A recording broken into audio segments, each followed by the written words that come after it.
بسم الله الرحمن الرحيم. سورة آل عمران ركوع نمبر 20. أعوذ بالله من الشيطان الرجيم. بسم الله الرحمن الرحيم. إن في خلق السماوات والأرض بشکا په پیدا کولو د اسمانونو او د ځمکې کې واختلاف اللیل والنهار لآیات لأولی الألباب او په بدلیدو د شپې او د ورځې کې ډېرې نښې د قدرت دي د عقلمندو خلکو دپاره. الذین هغه کسان یذکرون الله چې ذکر کوي د الله، یعنی چې یادوي الله، قیاما وقعودا وعلى جنوبهم، په ولاړه او په ناسته او په ملاسته. ویتفکرون فی خلق السماوات والارض، او دوی فکر کوي، غور کوي په جوړښت د اسمانونو او د ځمکې کې. ربنا ما خلقت هذا باطلا، او وایي چې رب زمونږ نه دی تا دا پیدا کړی په باطله سره، یعنی بې مقصده. سبحانك فقنا عذاب النار، پاکی د تا لره پس وساته مونږ د اور د عذاب نه. ربنا انك من تدخل النار فقد اخزيته، ای رب زمونږه بېشکه ته چې څوک داخل کې اور ته نو یقینا هغه رسوا کوته. وما للظالمین من انصار، او نشته دی د ظالمانانو دپاره څوک د مددګارانو نه. ربنا اننا سمعنا، ای رب زمونږه بېشکه مونږه واورېده منادیا ینادي للایمان، یو اواز کوونکی اواز چې اواز یې کوو ایمان طرف ته. ان آمنو بربکم، چې ایمان راوړی په رب خپل باندې. فآمنا، پس مونږ ایمان راوړو. ربنا، ای رب زمونږه، فاغفر لنا، معاف که مونږ ته ذنوبنا، ګناهونه زمونږه. وکفر عنا سیئاتنا، او لرې کړه زمونږ نه ګناهونه زمونږه. وتوفنا مع الابرار، او وفات کې مونږ د نیکانو خلکو سره. ربنا، ای رب زمونږه، وآتنا ما وعدتنا على رسلک، او راکړه مونږ ته هغه چې تا وعده کړي زمونږ سره د خپلو رسولانو په ذریعه باندې. ولا تخزنا یوم القیامه، او مه شرمنده کوه، مه رسوا کوه مونږ په ورځ د قیامت. انک لا تخلف المیعاد، بېشکه ته خلاف ورزي نه کوې د وعدې خپلې. فاستجاب لهم ربهم، پس جواب کی فرمایل رب د دوی ته د دوی رب، انی لا اضیع عمل عامل منکم من ذکر او انثی، چې زه نه ضایع کوم عمل د یو عمل کوونکي په تاسو کې، که هغه نارینه او که زنانه یي. بعضکم من بعض، ځینې ستاسو نه د ځینو نورو نه دي. فالذین هاجروا، پس هغه کسان چې هجرت یې کړی دی. و اخرجوا، او ایستلی شوي دي، من دیارهم، د کورونو خپلو نه. و اوذوا فی سبیلي، او تکلیفونه وررسولی شوي دي په لاره زما کې. وقاتلوا، او جنګونه یې کړي دي. وقتلوا، او وژلی شوي دي. لأکفرن عنهم سیئاتهم، نو خامخا به زه لرې کم د دوی نه ګناهونه د دوی. ولأدخلنهم، او خامخا به زه دوی داخل کم جنات تجري من تحتها الانهار، جنتونو ته چې بهیږي به لاندې د هغې نه نهرونه. ثوابا من عند الله، دا بدله د طرفه د الله نه. والله عنده حسن الثواب، او الله سره چې څه هم دي هغه بهترین دي د بدلې. لا یغرنک تقلب الذین کفروا فی البلاد، دوکه دې نه کي تا منډې ترډې د هغه کسانو چې کافران دي په ښارونو کې، په ملکونو کې. متاع قلیل، دا فایده د لږه. ثم مأواهم جهنم، او زیره دوی جهنم دی. وبئس المهاد، او ډیر خراب ځای دی د اوسېدو. لكن الذين اتقوا ربهم لیکن هغه کسان چې یریږي د خپل رب نه لهم جنات تجري من تحتها الانهار د دوی دپاره باغونه دي چې بهیږي به لاندې د هغې نه نهرونه خالدین فیها همیشه به یې په هغې کې نزلا من عند الله میلمستیا ده د طرفه د الله نه وما عند الله خیر للابرار او څه چې د الله سره دی هغه بهتره دي دپاره د نیکانو وان من اهل الكتاب او بېشکه ځینې د اهل کتابونه لمن یؤمن بالله خامخا هغه څوک دی چې ایمان لري په الله وما انزل الیکم او په هغه کتاب چې نازل کړی شوی دی تاسو ته وما انزل الیهم او په هغه چې نازل کړی شوی دی دوی ته خاشعین لله یریدونکي دي د الله نه لا یشترون بآیات الله ثمنا قلیلا او نه اخلي په آیتونو د الله باندې قیمت لږ اولئک لهم اجرهم عند ربهم دغه خلق دی چې د دوی اجر دی د دوی د رب سره ان الله سریع الحساب بېشکه الله زر حساب اخیستونکی دی یا ایها الذین آمنوا اصبروا ای هغه کسانو چې ایمان مو راوړی دی صبر کوئ وصابروا او ټینګ ودرېږئ ورابطو او بندرونه مضبوط کوي یعنی د یو بل سره یو ځای ودرېږئ واتقوا الله لعلکم تفلحون او ویریږئ د الله نه دپاره دی چې تاسو کامیاب شئ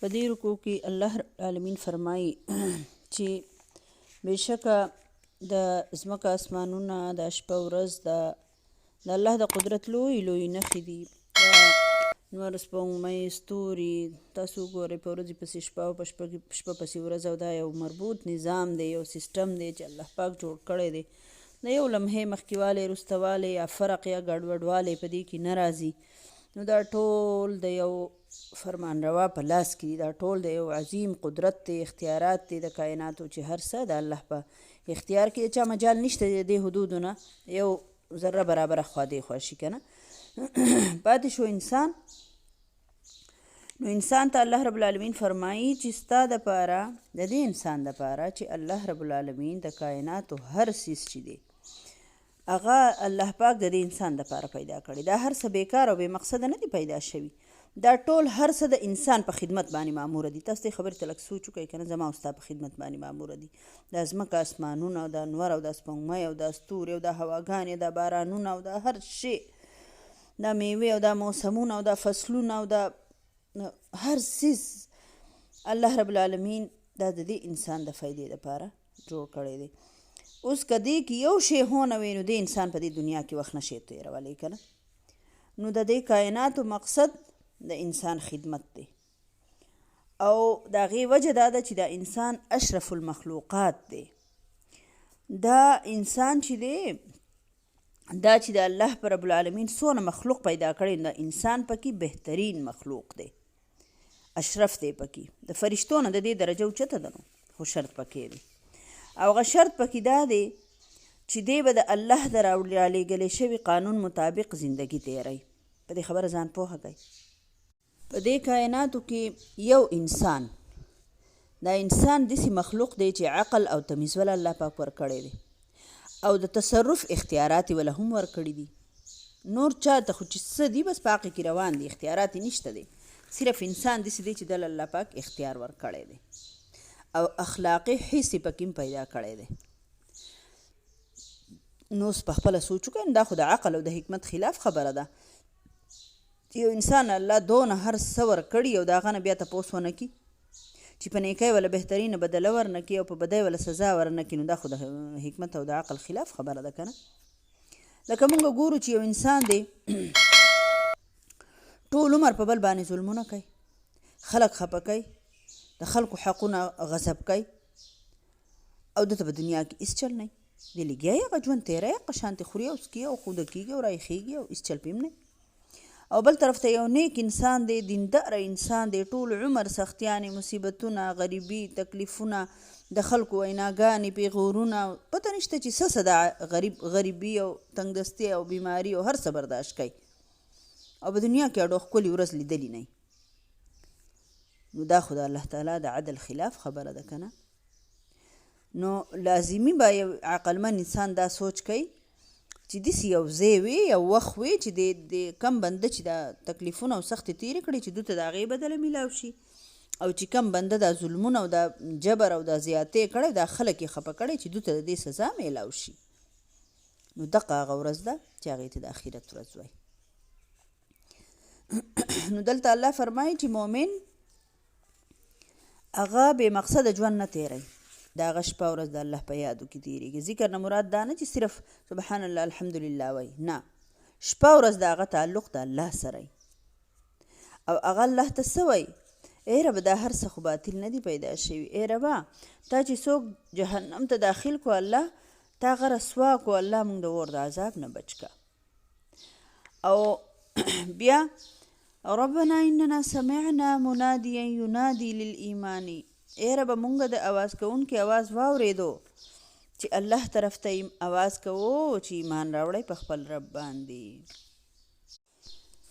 نو ای رب مونږ ایمان راوړو. ربنا فاغفر لنا ذنوبنا وکفر عنا سیئاتنا وتوفنا مع الابرار. دا هم د ګناهونو د معافۍ ډېره ښکلې دعا ده. دا هم په کثرت سره وایه، نښه ورته وکړئ ښه. د مغفرت دعا ده. ربنا فاغفر لنا ذنوبنا وکفر عنا سیئاتنا وتوفنا مع الابرار. د اواز کوونکي نه اواز نه مراد پیغمبر دی. الله پاک وحی د کې خپل پیغمبرانو ته کوي، د هغې په ذریعه انسانانو ته نیغه لار ښوولی کېږي او الله رب العالمین د دې پوره انتظام د دې انسانانو کړی دی چې دی په هدایت شي. ځکه چې الله رب العالمین فرمایي وما خلقت الجن والانس الا لیعبدون، ما پیریان او انسانان د خپل عبادت لپاره پیدا کړي دي. او د عبادت لفظ دونه وسیع دی جوور دی چې په هغې کې توحید او د جزا او سزا قانون او جنت او دوزخ او ټول شریعت په دې کې راغی که نه. د شرک رد او جادو او منترې د دې نه بچ کېدل دا ټول په دې عبادت کې راغله که نه. او بیا ای رب زمونږ سره چې د کمې وعدې د رسولانو په ذریعه کړي دي هغه مونږ له راکړه. د وحي په ذریعه نبي صلی الله علیه وسلم د نیکانو خلکو ته زیرې او بشارت او بدانو خلکو ته د الله د قهر په دنیا کې هم د غضب او د خفګان او په آخرت کې د جهنم وعید بیان کړی دی. الله دې موږ ټول په امان کې د دې نه. نو الله فرمایي فاستجاب لهم ربهم، ستا رب جواب ورکوي، دعا قبلی چې زه نه ضایع کوم عمل د عمل کوونکي، که نارینه او که زنانه.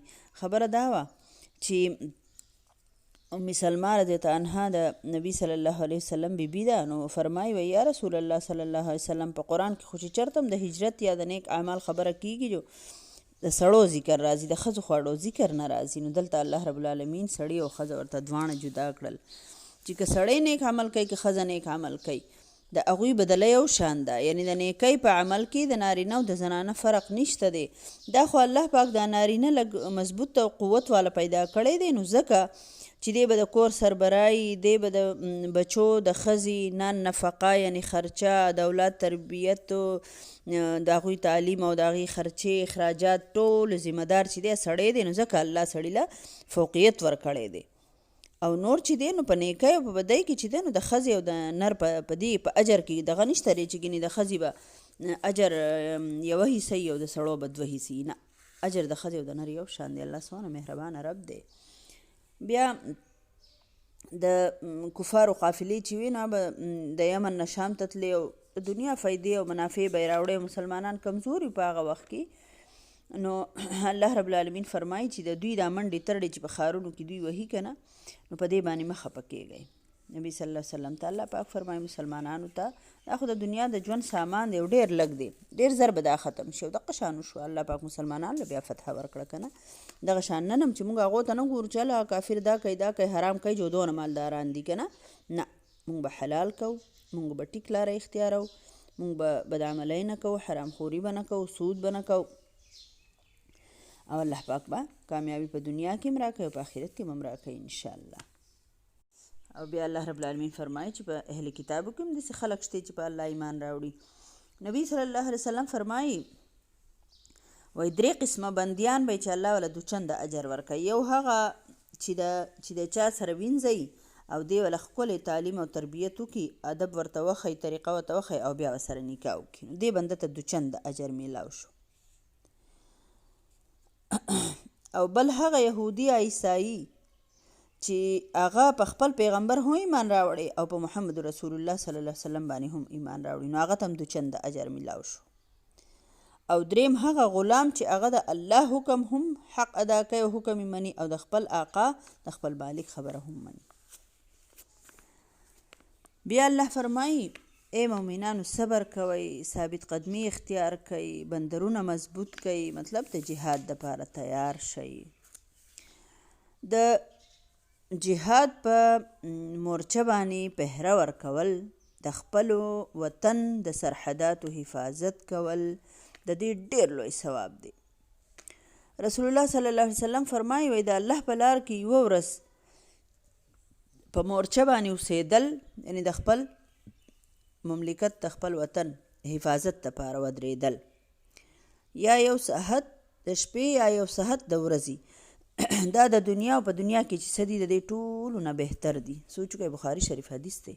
دا حدیث خبره نه ده چې موږ د پاکستان خبره کوه یا د پاکستان غم کوو چې خدای زموږ په پاکستان کې اسلامي نظام راولي یا پاکستان کې د قرآن نظام راولي یا الله په پاکستان باندې نیکان او صالحان او د قرآن باندې پوهه خلک راولي چې زموږ وطن خرڅی نه، نو دا ګینې مونږ هسې یو دنیاوي خبره ده. نه، دا د قرآن نه ثابته خبره ده. خبر تاسو وګورئ که نه، حدیثونه ثابته خبره ده. پاک نبی صلی الله علیه وسلم فرمایي وایي یوه ورځ او شپه چې پهره څوک ورکړي د یوې میاشتې د روجو او د شپې د ودرېدو نه، د هغې ثواب ډېر دی.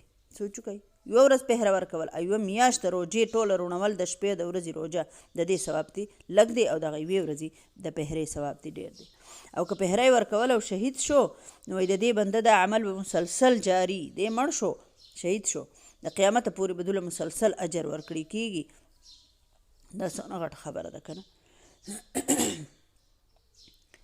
نو الله پاک دې زموږ د وطن حفاظت وکړي، خو د خپل وطن مرسته چېرته مه هېروئ. دا مه وایئ چې زه به خپل لمونځ او وظیفې کوم او وطن دې به چې چا په لاس کې دی چې د هغې په لاس کې به وي. تاسو وګورئ چې په وطن کې بېحیایي، سودي، حرامخوري، کرپشني زورې چا له ځي؟ ما او تعالی راځي که نه، دې عوامو له راځي. مهنګایي شي سخته نن د چا ده؟ زما او ستا ده که نه؟ نو د خپل وطن دعاګانې کول، د هغې دپاره چې څه قسم قرباني ورکولی شئ، د ښو خلکو انتخاب، دا په ذهن کې واچوئ، د نیکانو خلکو انتخاب به کوئ، بدان خلک به نه کامیابوئ. که تا بد سړی کامیاب کو او چې هغه څه بدي کوله ته سره برابر حصه داری، او که نیک سړی دې کامیاب کو چې هغه څه نیکي کوله ته سره حصه داری.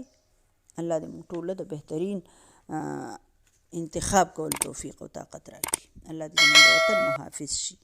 الله دې زموږ د وطن د نیکانو خلکو په لاس کې ورکړي. د هر څیز نه مالامال وطن دی، خو قیادت پې ښکلی نه راځي. نو چې صحیح خلک پې راشي نو تاسو به وایئ نه زما په وطن کې د څه خبرې کمې دی.